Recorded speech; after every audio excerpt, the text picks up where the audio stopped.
smuggle my way into the place of such.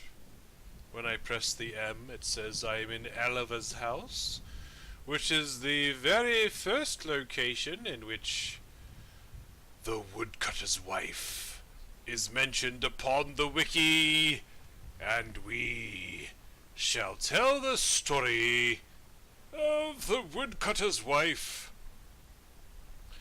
As such, I shall be adapting to the text as I read, which means this is going to be my first read through, and hopefully my only read through.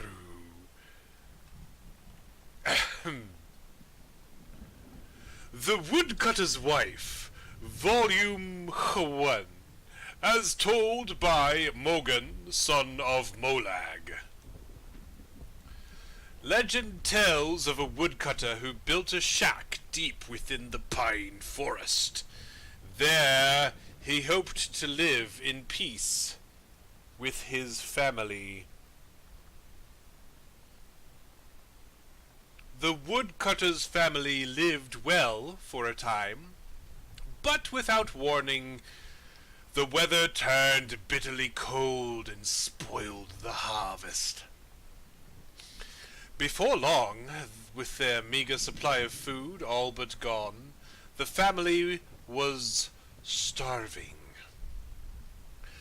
Late one snowy night, a traveler knocked on the cabin door, seeking shelter from the biting cold.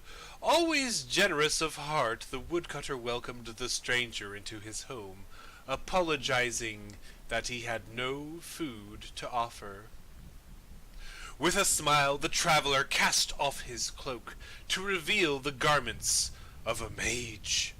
As the woodcutter and his family looked on, the mysterious visitor reached into his satchel and withdrew a scroll tied with a silver ribbon. No sooner had the wizard unfurled the scroll and read the words aloud, when a great feast appeared from out of thin air. That night, nobody in the woodcutter's cabin went hungry.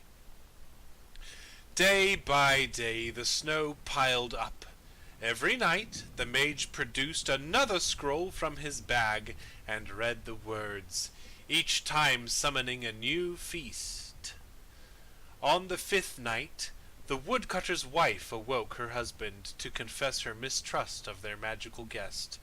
Surely, she argued, there was some price to pay for the magical feasts that everyone enjoyed night after night.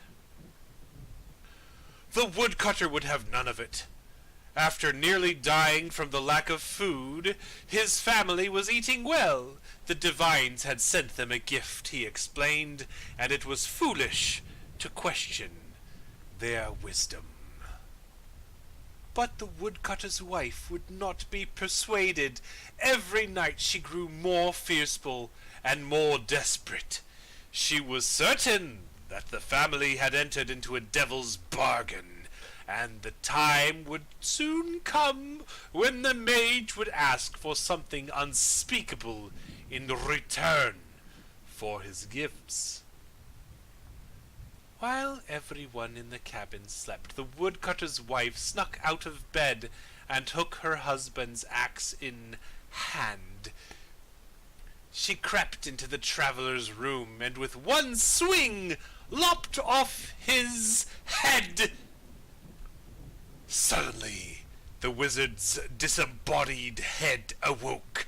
His eyes opened wide, and when he beheld his maimed body, he let forth a terrible cry. Awakened by the horrified scream, the woodcutter and his children rushed into the room and gasped at the terrible sight of the decapitated mage. With his last gasp of breath, the traveler laid a fearful curse on the woodcutter's wife. After her mortal death, she was damned to rise once again and walk the woods alone, only to burn at the rising of the sun. To this day, those who walk the pine forest late at night tell tales of a weeping woman glimpsed between the trees. She carries a bloody axe, the stories say, and is terrifying to behold.